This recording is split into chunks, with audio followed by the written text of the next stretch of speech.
Hello and welcome to the Future Fuel Cafe. In this video, we're going to be looking at what ChatGPT is. I don't know if you've ever heard of it, but it's a chatbot, it's AI, and it's absolutely amazing. And it's all the rage right now, and a lot of people have still not heard of it. And I want to tell you what it's about, what it can do for you, and sort of introduce you to it from a beginner's perspective. So let's get straight on with it. Cast your mind back to November 30th, 2022.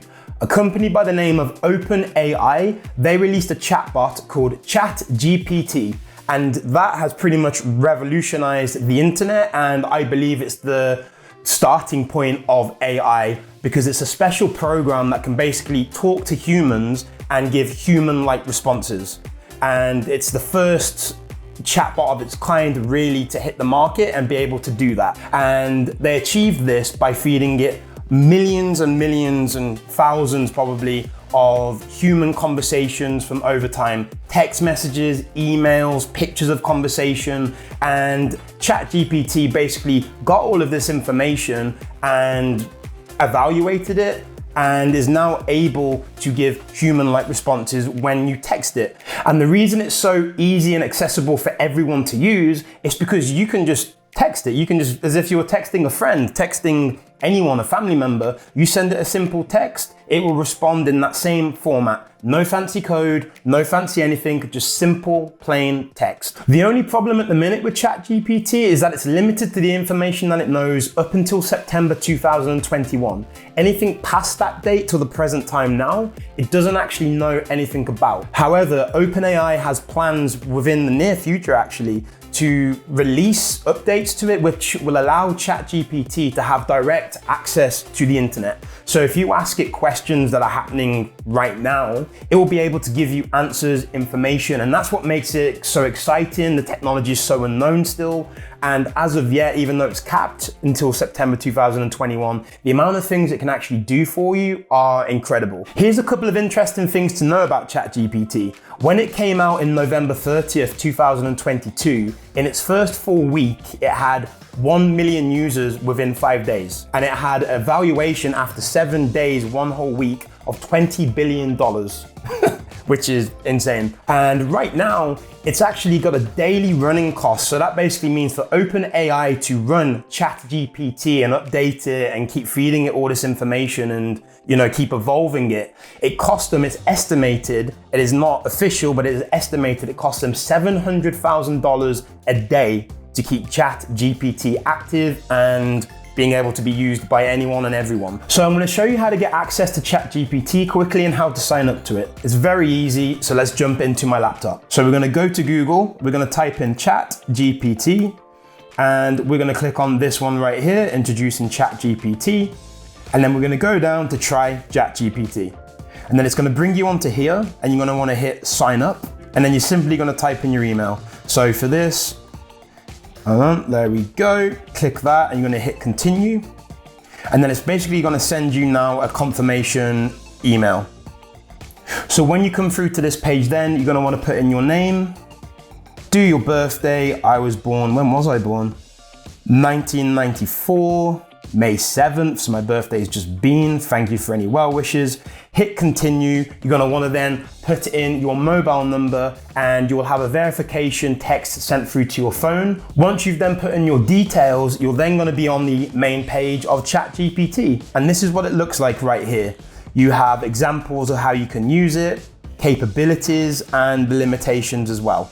And just to say as well, this bit down here and this bit on top, don't worry about, because that's not going to be on your version. These are plugins that I've got personally and they're just added to it. So please don't worry about that when you see your screen and it doesn't look like that. So now that you have access to ChatGPT and you've seen the screen, you look at the bottom, you'll see there's a bar, and this is where you enter your text. And this is how you basically communicate with ChatGPT. And now just quickly something I want to say about the text. It's often referred to mainly as prompts. I sometimes personally call it a command, depending on what you're telling it, or you can just basically say it's basic text. But if you ever hear the word prompt, mainly, the prompt is the text that you're asking it or telling it to do something. So now you have access to ChatGPT and we're on the main screen. I want to show you a few things that are really cool and different examples of how you can actually use ChatGPT. A lot of people now, more than ever, including myself, they want to learn another language. They want to learn many languages. And as I'm living in Spain, I'm speaking Spanish, I'm learning Spanish. So let's use that as an example. So what I've put in, I've said, I want to learn Spanish.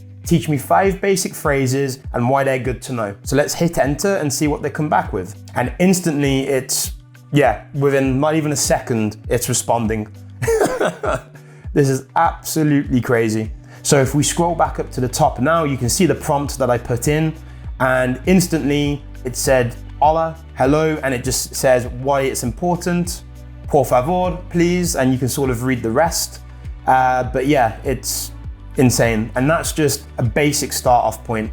And even at the bottom here, it's giving you instructions as to why it's important and sort of advice about what to do. And if you did this sort of search maybe on Google, maybe you would get better responses, maybe something different. But the fact ChatGPT, a chatbot, can be this specific and give you that fast of a response, it's crazy. So you've seen the first example about how it can help you with languages, and that again was super basic. So the next one, let's jump onto food because it's one of my favorite topics personally. So with ChatGPT, for example, let's say you love pizza and you want to have a night where you make pizza. You want to make homemade pizza. You want to make a margarita pizza.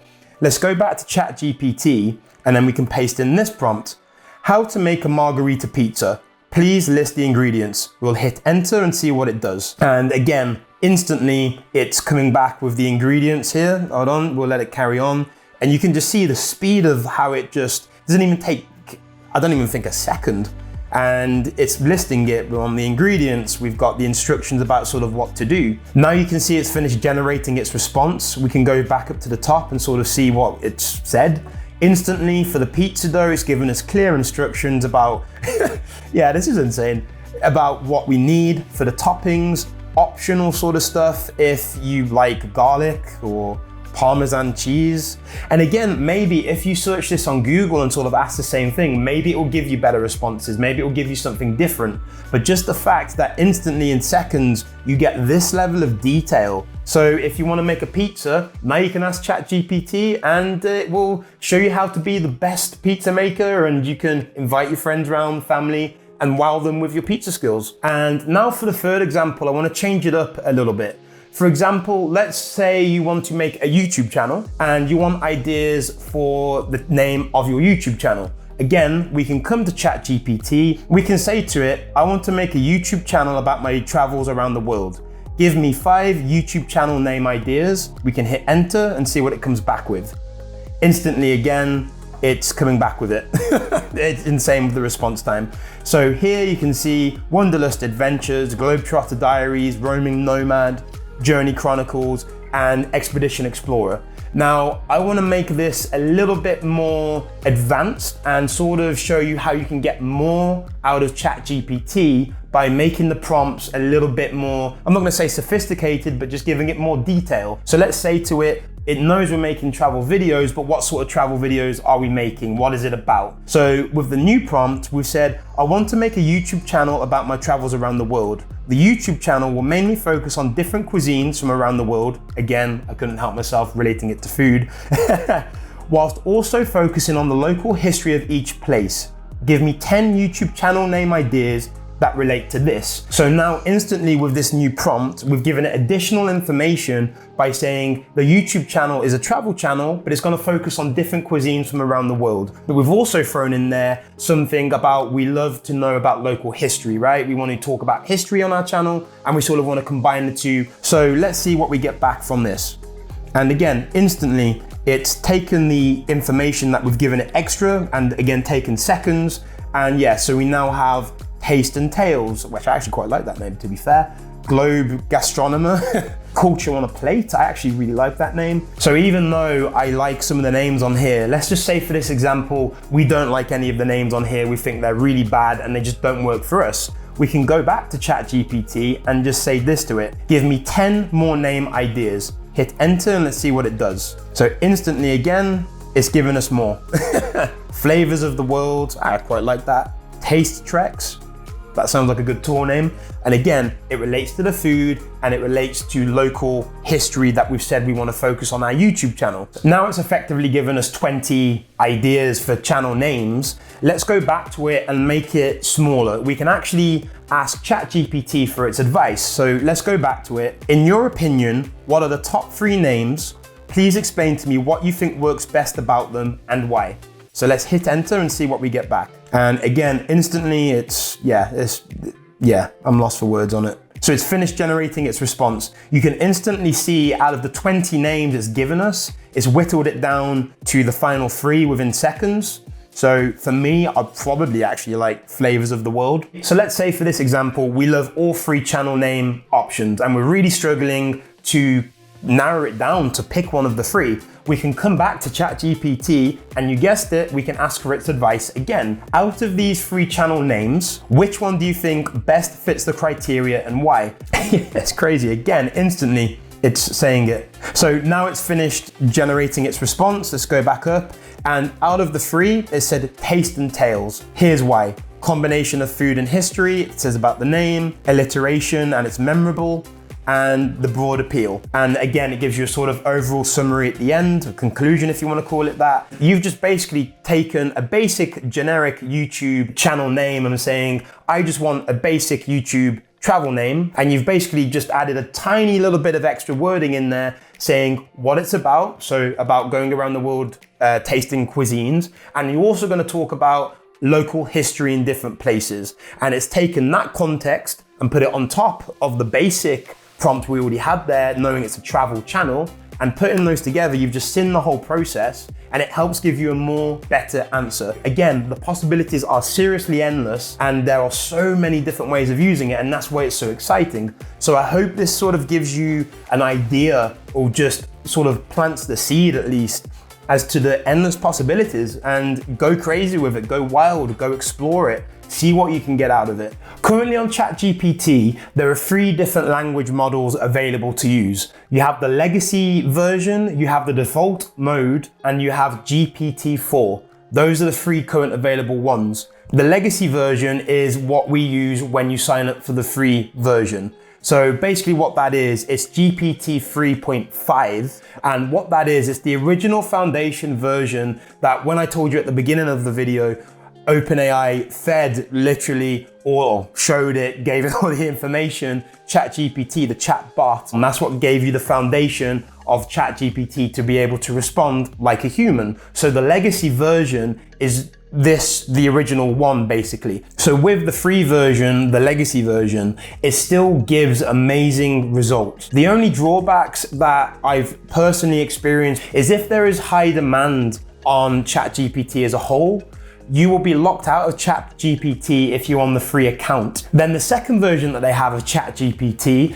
is called the default mode, and this is in the paid subscription model. Now it costs you $20 a month to have access to this, and basically what the default model is still ChatGPT 3.5, that's a mouthful, but that's what it is. And it basically takes the legacy version and it updates it. So it gives faster responses, it gives more accurate responses, and just overall better detailed answers. And at the minute, it's also consistently updated as far as I can tell. And then the third one is the latest language model. It's called GPT-4. Now, this is next level really with what it can do. And I actually recommend, I'll link the video down below, but I recommend you watch the announcement video by OpenAI when they first brought out GPT-4, which I think is about over a month ago now, maybe a little bit longer, give or take. But what that will do, it will give you an idea of what it can do already, but how they see it going forward, the possibilities with it, how it's going to be integrated into the internet. That will basically get over the fact that GPT is limited up till September 2021,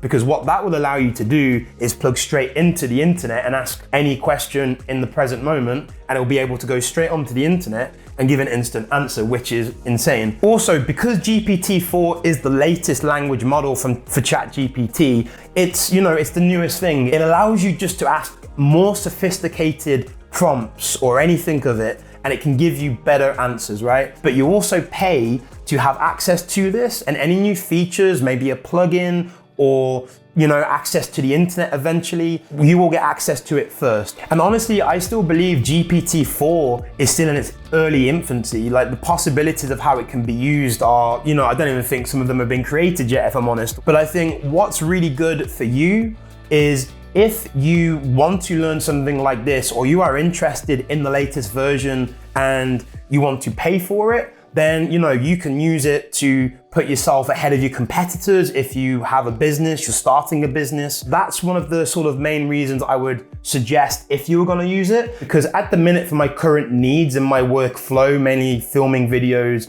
and being a video editor, so the current version, the free version, serves my needs really well. But also, because I'm not paying for it, I then can take that money that I'm saving with it and I can invest it in something else that I'm interested in. So for example, Midjourney, which I'm going to make videos about going forward in the future. But I think using the free version at least first, just to give yourself an idea of it, how it works, play around with it if you've never used anything like it before. Right now, ChatGPT is the most popular chatbot because it was the first one to actually be released effectively and release it to the mainstream public. And that's why it's so well known. But that doesn't mean it's the only one sort of knocking about. So before you go and pay to use a subscription fee there, I just wanted to give you an alternative one, which is only something I've recently just stumbled across. And the name of the company is Forefront.ai. They are a new chatbot sort of company, I guess you could say, that have just come out, as far as I can tell, in April. I'm currently not in a position where I know enough about them. I've only just started using it myself, but it's really interesting and it's actually given me some good results. So I just wanted to show you it. So we're going to use our good old friend